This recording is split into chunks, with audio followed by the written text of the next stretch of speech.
साथियों, तीन महत्वपूर्ण मुद्दे हैं जिन मुद्दों पर आपके साथ आज इस फेसबुक लाइव में चर्चा करेंगे। पहला मुद्दा यह है कि संयुक्त किसान मोर्चा की आगे की रणनीति क्या है, उस रणनीति का कितना महत्व है। दूसरा जो मुद्दा होगा वो है जो हमारा हांसी एसपी ऑफिस के बाहर भाई कुलदीप राणा को न्याय दिलवाने के लिए जो धरना चल रहा है, उस धरने से संबंधित कुछ बातें होंगी। और तीसरा, जो हालिया समय में एक बॉलीवुड एक्ट्रेस जिसको अभी पद्मश्री अवार्ड से भी नवाजा गया, उसने जो बयान दिया है हमारे आज़ादी के आंदोलन के ऊपर, शहीदों की कुर्बानी के ऊपर, उसके विषय में थोड़ी सी हम चर्चा करेंगे। और ध्यान रखना चाहिए कि कुछ दिन पहले उसी एक्ट्रेस ने किसान आंदोलन और किसानों के ऊपर भी बहुत ज़्यादा भद्दी टिप्पणियां करी थी। उस चीज़ का मतलब पूरे देश को समझना अब चाहिए। साथियों, सबसे पहला मुद्दा है आंदोलन की आगे की रणनीति। आप सबको मालूम होगा कि अभी 2 दिन पहले मोर्चा ने एक मीटिंग में यह फैसला लिया कि 29 तारीख को जब पार्लियामेंट सेशन शुरू होगा, उस दिन 500 किसानों का जत्था, 500 किसान गाजीपुर बॉर्डर से, 500 किसान टिकरी बॉर्डर से पार्लियामेंट की तरफ जाएंगे, अपने ट्रैक्टर ट्रॉलियों में जाएंगे। यानी दिल्ली के 1000 किसान, 500 किसानों का जत्था टिकरी बॉर्डर से, 500 किसानों का जत्था गाजीपुर बॉर्डर से। और ये हम आपको स्पष्ट कर दें, ये 500 किसान जाएंगे तो ये शाम को वापस लौट के नहीं आने वाले हैं। चाहे तो हम पार्लियामेंट में जाके वहां बाहर जाके वहां धरना लगाएंगे, अन्यथा यदि पुलिस कहीं पे रोकेगी तो वहीं रुक जाएंगे, वहां से वापस नहीं आएंगे रात को। चाहे तो पार्लियामेंट पे जाएंगे या फिर अगर पुलिस चाहेगी तो गिरफ्तारी देंगे, गिरफ्तार होंगे, लेकिन वापस शाम को लौट के नहीं आएंगे। अगले दिन नए 500 किसानों का जत्था जाएगा, टिकरी बॉर्डर से, गाजीपुर बॉर्डर से ट्रैक्टर ट्रॉलियों में जाएगा। उससे तीसरे दिन फिर नए 500 किसानों का जत्था दोनों बॉर्डरों से जाएगा। जितने दिन संसद चलेगी, रोजाना कुल मिला के 1000 किसानों का जत्था 500 टिकरी बॉर्डर से और 500 गाजीपुर बॉर्डर से अपने ट्रैक्टर ट्रॉलियों में जाएंगे। यानी यदि पार्लियामेंट का सत्र 15 दिन चलता है तो वहां पे 15,000 आदमी इकट्ठे हो जाएंगे। 20 दिन चलता है, 20,000 आदमी इकट्ठे हो जाएंगे। साथियों, मेरी आप सब किसान भाइयों से एक हाथ जोड़ के विशेष विनती है, जो पूरा उन किसानों का पूरा सारे उनका पहचान करना, सारी चीजें करना, ताकि कोई गलत आदमी ना घुसपैठ कर पाए हमारे अंदर, ये पूरी प्रक्रिया अभी संयुक्त किसान मोर्चा बनाएगा। लेकिन उसके साथ साथ उस प्रक्रिया के अलावा आप तमाम साथियों से भी मेरी हाथ जोड़ के ये विशेष विनती है कि हम सब की जिम्मेदारी है कि हमारा कार्यक्रम पूर्ण तरीके से शांतिपूर्ण अनुशासन में होना चाहिए। कोई भी बाहरी आदमी, कोई भी गलत तरह का एलिमेंट हमारे अंदर इन्फिल्ट्रेट, हमारे अंदर घुसपैठ ना कर पाए। यह किसी एक व्यक्ति की नहीं, यह हम सब की सामूहिक जिम्मेदारी है। सामूहिक जिम्मेदारी हम सबको निभानी चाहिए। तो तमाम भाइयों से विनती है कि इस कार्यक्रम को पूरा जोर लगाएं, पूरा दम लगाएं। 26 तारीख को जब हमारे मोर्चा का 1 साल पूरा हो रहा है, तो जो दिल्ली के आसपास के जो राज्य हैं, उन राज्यों को छोड़ के अन्य राज्यों में, राज्यों की राजधानियों में या किसी एक राज्य में 2 जगह 26 तारीख को बड़े बड़े इकट्ठ होंगे, बड़े बड़े कार्यक्रम होंगे, ताकि इस पूरे आंदोलन का देशव्यापी स्वरूप सरकार के और पूरी दुनिया के सामने जा सके। जो ये 5 राज्य हैं दिल्ली के आसपास के, पंजाब, हरियाणा, राजस्थान, उत्तराखंड, उत्तर प्रदेश, यहां से कुछ जगह से जैसा तय किया जाएगा, यात्रा के स्वरूप में हजारों किसानों के जत्थे हैं, वो 26 तारीख को पहुंचेंगे तमाम बॉर्डरों पे और बॉर्डरों को मजबूत करने का काम करेंगे। तो सभी भाइयों से हाथ जोड़ के विशेष विनती है, संयुक्त किसान मोर्चा यानी एसकेएम पे पूरा विश्वास रखिए। इनके निर्णयों पे पूरे तरीके से अमल कीजिए, शांतिपूर्ण तरीके से अमल कीजिए। हमारे ही कुछ साथी जो पहले दिन से जो आंदोलन में बड़ी ईमानदारी से लगे हुए हैं, वो कुछ सवाल पूछते हैं। अक्सर मैं देखता हूं सोशल मीडिया पे बहुत सारे सवाल आते हैं। सवाल पूछना उनका अधिकार है, क्योंकि यदि उन्होंने हमें जिम्मेदारी दे के आगे लगाया है तो उनके सवालों का जवाब देना हमारी जिम्मेदारी बनती है। हम एक एक व्यक्ति के, एक एक भाई के सवाल का जवाब जरूर देंगे, निश्चित तौर पे देंगे। लेकिन सवाल पूछने के भी 2 मकसद होते हैं। एक होता है कि जवाब लेने के लिए, कुछ चीज जानने के लिए सवाल करना। एक दूसरा मकसद होता है सिर्फ सवाल करना।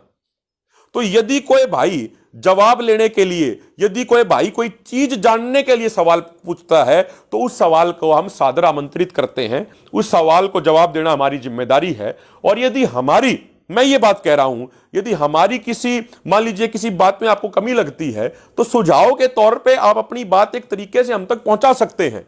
आप जो बात कहेंगे, आप जो नौजवान साथी जो बात हम तक पहुंचाएंगे एक सुझाव के तौर पे, देखिए सिर्फ सवाल पूछना, एक कमी निकाल देना वो एक विषय है, लेकिन कमी बता के कंस्ट्रक्टिव वे में सुझाव देना, आलोचना के साथ साथ रचनात्मक तौर पे सुझाव देना कि ये नहीं इस तरीके से हो जाए तो ज्यादा बेहतर हो सकता है, ये एक अच्छे तरीके से व्यवहारिक तरीके से आप सुझाव देंगे तो निश्चित तौर पे उन सुझावों पे हम भी विचार करेंगे, और विचार करने के बाद जो सुझाव हमें अच्छा लगेगा, एसकेएम के अन्य नेताओं तक भी वो सुझाव आपका पहुंचाया जाएगा। निश्चित तौर पे आपका वो सुझाव पहुंचाएंगे, और ये हम आपको विश्वास दिलाते हैं कि कोई अच्छा सुझाव यदि होता है तो निश्चित तौर पे एसकेएम के तमाम नेता खुले मन और बड़े दिल से उस पर चर्चा करते हैं, उस पर चिंतन करते हैं। लेकिन आप एक बात ये भी समझिए कि एसकेएम के लीडरशिप के ऊपर ही ये जिम्मेदारी है कि जो हजारों लाखों लोग आज इस आंदोलन से जुड़े हुए हैं, आंदोलन जीत के वो सुरक्षित अपने घर में जाएं, आंदोलन अपनी झोली में डाल के सुरक्षित तरीके से अपने घरों में जाए, ये भी एसकेएम की लीडरशिप हम सब की जिम्मेदारी है। ये हमारी जिम्मेदारी बनती है। किसी का भाई आंदोलन में बैठा है, किसी की बहन आंदोलन में बैठी है, किसी का बेटा, किसी की बेटी, किसी के मां बाप, तो किसी के चाचा ताऊ आंदोलन में बैठे हैं, और जो उनके परिवार के सदस्य पीछे घरों में बैठे हैं, उनको यह इंतजार है कि कब एसकेएम के नेतृत्व में यह आंदोलन जीता जाएगा, और आंदोलन जीत के कब उनके वीर, कब उनके लाडले, कब उनकी लाडलियां, कब उनके भाई बहन, कब उनके माता पिता आंदोलन जीत के वापस अपने घरों को आएंगे। यानी जो लोग आज मोर्चे पे बैठे हैं, इनके रिश्तेदार, इनका परिवार पीछे इंतजार भी कर रहा है इनका। कुछ साथी अक्सर पूछते हैं कि 1 साल हो गया, 1 साल होने वाला है, आंदोलन की उपलब्धि क्या है, क्या मिला आंदोलन में, ये कुछ लोग सवाल पूछते हैं। मैं 2-3 छोटी छोटी बातें बताता हूं आपको। जब आपका यह आंदोलन शुरू हुआ, उस समय हमारे देश में ऐसी कोई संस्था नहीं बची थी, ऐसा कोई सामाजिक संगठन नहीं बचा था जो मोदी सरकार की गलत नीतियों के सामने खड़ा होकर उनकी आंखों में आंखें डाल के उनकी आलोचना कर सके। लेकिन आज आपके इस 12 महीने के संघर्ष ने हर उस वर्ग को एक हिम्मत दी है, हर उस वर्ग को एक ताकत दी है जिस वर्ग को कुचलने का प्रयास इस सरकार द्वारा किया गया था। आज वो वर्ग भी, आज समाज के वो हिस्से भी, दबे कुचले लोग भी अपनी आवाज डंके की चोट पे उठा रहे हैं, वो अपना सीना चौड़ा करके सवाल पूछ रहे हैं। ये आपके इस आंदोलन की उपलब्धि है। जब आंदोलन शुरू हुआ, प्राइम मिनिस्टर की लोकप्रियता 66%, 66%, और आज 22% थी कुछ महीने पहले, अब वो और भी नीचे जा चुकी होगी। ये आपके आंदोलन की ताकत है, ये आपके आंदोलन की उपलब्धि है। इस उपलब्धि को आप कम मत मानिए, इस उपलब्धि को आप छोटा मत मानिए। यदि बात करें हरियाणा की, तो हमारी मातृशक्ति जो पहले सिर्फ घरों तक सीमित थी, जो घरों के काम तक ही सीमित थी, आज हरियाणा के कुछ जिलों में तो महिलाओं की भागीदारी पुरुषों से ज्यादा है। ये जो महिलाएं हमारी बोलना सीखी हैं, ये इस आंदोलन की उपलब्धि है। आज जो हमारी महिलाएं नेतृत्व करना सीखी हैं, ये इस आंदोलन की उपलब्धि है। पहले हम अपने समाज के 50% हिस्से को आंदोलन से पहले ही पीछे छोड़ देते थे, महिला शक्ति को, लेकिन अब की बार वो 50% हिस्सा, वो महिला शक्ति आंदोलन में हमारे से कंधा मिला के हमारे साथ नहीं, हमसे आगे चल रही है एक कदम। ये इस आंदोलन की अचीवमेंट है। इस आंदोलन से पहले क्या होता था, कोई भी राजनीतिक व्यक्ति अपना प्रोग्राम करता था तो एक आम आदमी ये सोचता था कि किसी तरीके से उस राजनेता के साथ फोटो खिंच जाए। तो कई लोग क्या करते थे, स्टेज के पास जाते थे, किसी को दूसरे को फोन देके, और किसी पॉलिटिकल व्यक्ति से पूछते थे कि चाय लोगे, पानी लोगे, दूध लोगे। इतने में वो आदमी फोटो खींचता था, और वो भाई शाम को फोटो डालता था कि फलाने फलाने आदमी से, फलाने फलाने पॉलिटिशियन या मंत्री से चर्चा करते हुए। आंदोलन शुरू होने से पहले यह स्थिति थी। और आज क्या स्थिति है, अगर बात हम सिर्फ हरियाणा की करें, पंजाब की करें, पश्चिमी उत्तर प्रदेश की करें, तमाम राजनेताओं ने कोशिश की कि किसान आंदोलन के मंचों पर उनको 2 मिनट के लिए माइक और मंच मिल जाए, लेकिन किसान आंदोलन वालों ने साफ मना कर दिया।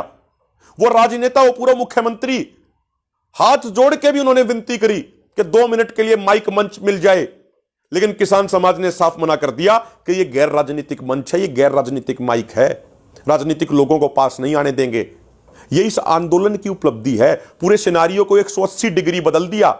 यह आप लोगों की अचीवमेंट है, यह आप लोगों की ताकत है। आज किसी प्रोग्राम में चला जाइए, आप सामाजिक प्रोग्राम में, किसी ब्याह शादी में चले जाइए, कोई भी एक किसान प्रतिनिधि जिसने इस आंदोलन में मेहनत करी है, जब वो वहां पे जाता है ना, तो समाज सारा साथ खड़ा होता है। और कोई पॉलिटिशियन जाता है तो आज के दिन राजनेताओं को कोई पूछता नहीं है वहां पे। ये जो पूरा सिनारियो चेंज कराया, ये इस आंदोलन की उपलब्धि है। तो आप इस आंदोलन की उपलब्धियों को कम बिल्कुल भी मत आंकिए, कम बिल्कुल भी मत मानिए। दूसरी बात साथियों, अभी हांसी में धरना चल रहा है एसपी ऑफिस के बाहर। वहां पे प्रशासन से बातचीत भी हुई थी, लेकिन कोई बात नहीं बनी। हमारा सिर्फ इतना कहना है कि भाई जो कंप्लेंट हमने दी है, उस कंप्लेंट के आधार पर आप एफआईआर दर्ज कीजिए बीजेपी के लोगों के खिलाफ, और उसके बाद इन्वेस्टिगेशन कीजिए। प्रशासन कह रहा है कि पहले इन्वेस्टिगेशन होगी फिर एफआईआर होगी। अरे भाई, ये कौन सा कानून आ गया देश में, ये कौन सा संविधान आ गया देश में कि पहले आप इन्वेस्टिगेशन करोगे फिर एफआईआर करोगे? मान लो किसी दो गुटों में कोई कहासुनी हो जाती है, एक गुट कोई कंप्लेंट लेके जाता है, तो उस कंप्लेंट के आधार पर आप एफआईआर दर्ज करते हैं या नहीं करते? और एफआईआर दर्ज करने के बाद इन्वेस्टिगेशन होती है। तो अब हमारी एफआईआर दर्ज कीजिए, इन्वेस्टिगेशन कीजिए, उसके बाद सबको सच पता लग जाएगा इन्वेस्टिगेशन में। लेकिन यहां पे एक बीजेपी सांसद और उनके लोगों के लिए देश में अलग कानून, अलग सिस्टम, अलग व्यवस्था बनाई जा रही है। यानी क्या ये राजनीतिक लोग, सवाल उठता है कि क्या ये राजनीतिक लोग कानून संविधान से ऊपर हो गए? ये चीज समझनी चाहिए। और साथियों, कुछ वहां पे जो हमारा भाई कुलदीप राणा, अभी परसों रात को हम हॉस्पिटल में भाई से वहां पे, उनको तो होश नहीं है, तो उनके परिवार के साथी थे, तो हम वहां पे मिलके आए थे। हमारे साथ में किसान नेता जगजीत सिंह डल्लेवाल जी भी थे, और भी कई साथी थे। लोकल पूरी कमेटी थी वहां की, हर्षदीप भाई थे जो आंदोलन में बहुत सक्रिय हैं, जगबीर थे, और भी तमाम साथी थे। तो वहां पे उनका देखा, डॉक्टरों से बात करी, तो बताया कि उनकी हालत अब पहले के मुकाबले बेहतर है, सुधार है 20-25% का। अब कुछ साथी ये सवाल पूछते हैं, अक्सर सोशल मीडिया पे चलता है कि भाई एसकेएम कुलदीप राणा भाई का इलाज कोई अच्छे हॉस्पिटल में, मेदांता में या कहीं और एम्स में क्यों नहीं करवाता? ये सवाल पूछते हैं लोग, सोशल मीडिया पे ये बात चलती है। मैं उन तमाम साथियों को ये बताना चाहता हूं साथियों, जो जिंदल हॉस्पिटल है, ये इस क्षेत्र का एक बहुत एडवांस हॉस्पिटल है। हमने डॉक्टरों से, तमाम डॉक्टरों से बात भी करी वहां के लोगों ने कि भाई यदि आप कहेंगे कि एम्स में या मेदांता में इनको बेटर ट्रीटमेंट मिल सकती है तो हम वहां ले जाने के लिए तैयार हैं। लेकिन वहां के डॉक्टरों ने बताया कि जो उनकी 3-4 दिन पहले कंडीशन थी, वो ये कंडीशन नहीं थी कि उनको एम्बुलेंस में लेके सैकड़ों किलोमीटर दूर तक जाया जाए। उनकी ये स्थिति नहीं थी। और आगे वहां पे वो उतनी अच्छी ट्रीटमेंट और पूरा वेंटिलेटर मिलेगा या नहीं मिलेगा, ये भी कोई पक्की बात नहीं थी।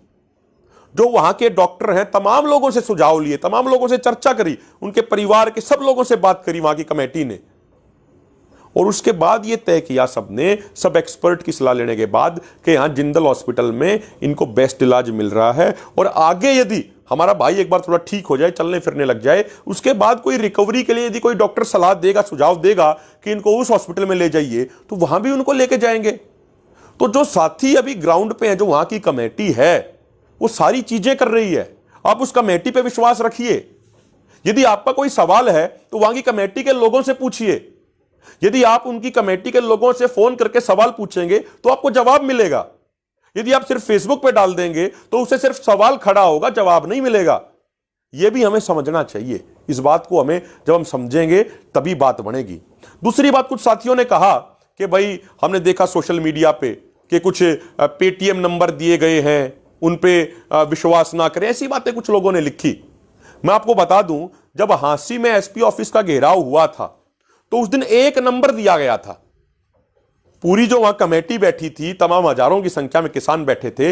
एक साथी जो 11-12 महीने से आंदोलन में है, जो कुलदीप का बहुत अच्छा दोस्त है, उसका एक पेटीएम नंबर दिया गया था। यदि कोई और भी पेटीएम नंबर सर्कुलेट हो रहे हैं तो वो बिल्कुल गलत है। एक पेटीएम नंबर जारी किया गया था।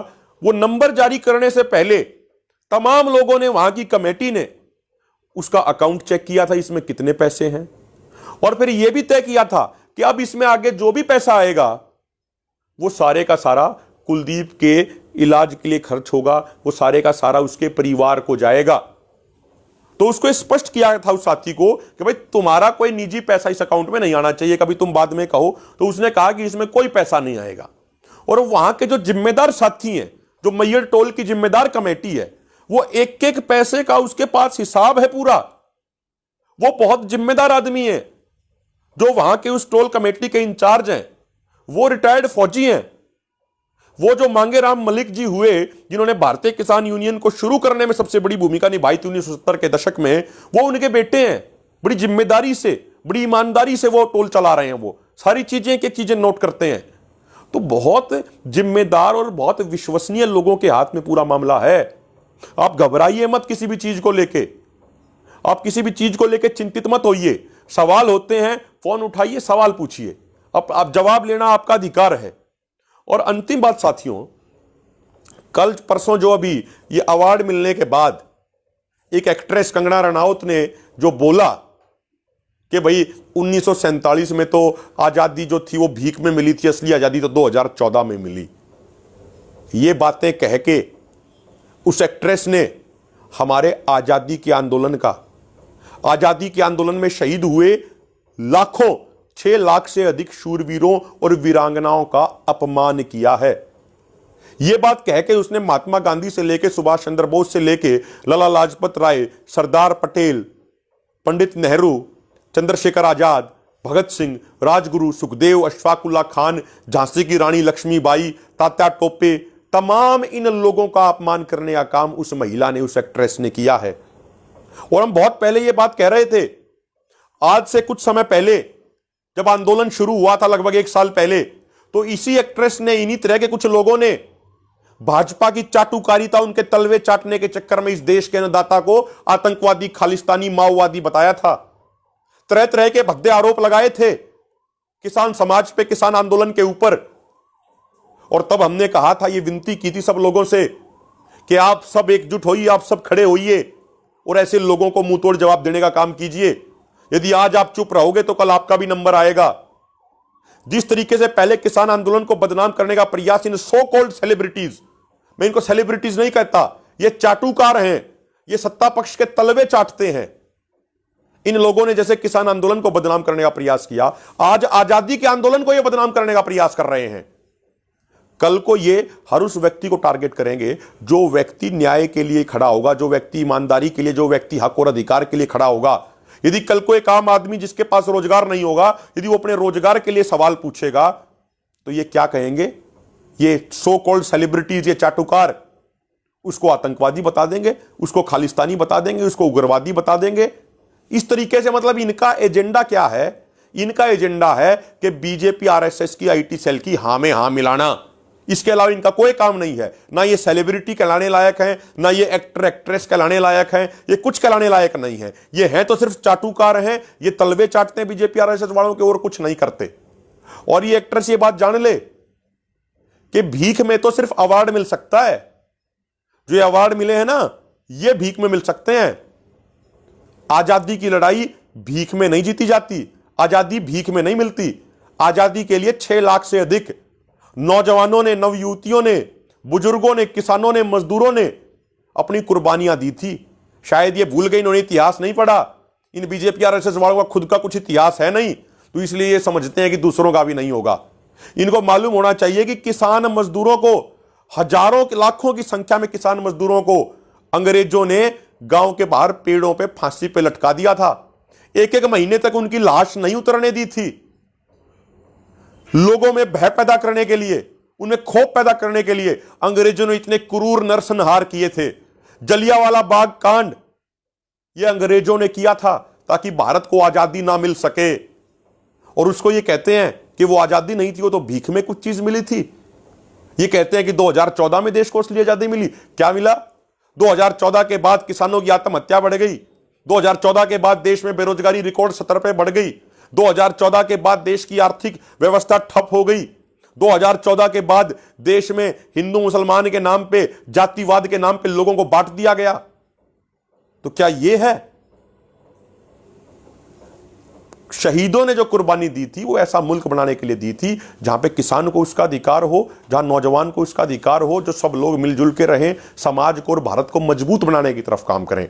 तो मेरा सब साथियों से हाथ जोड़े के अंत में यही निवेदन है कि आवाज उठाइए। आज आपको परमात्मा ने बुद्धि दी है, सोचने की क्षमता दी है, तर्क वितर्क करने की क्षमता दी है।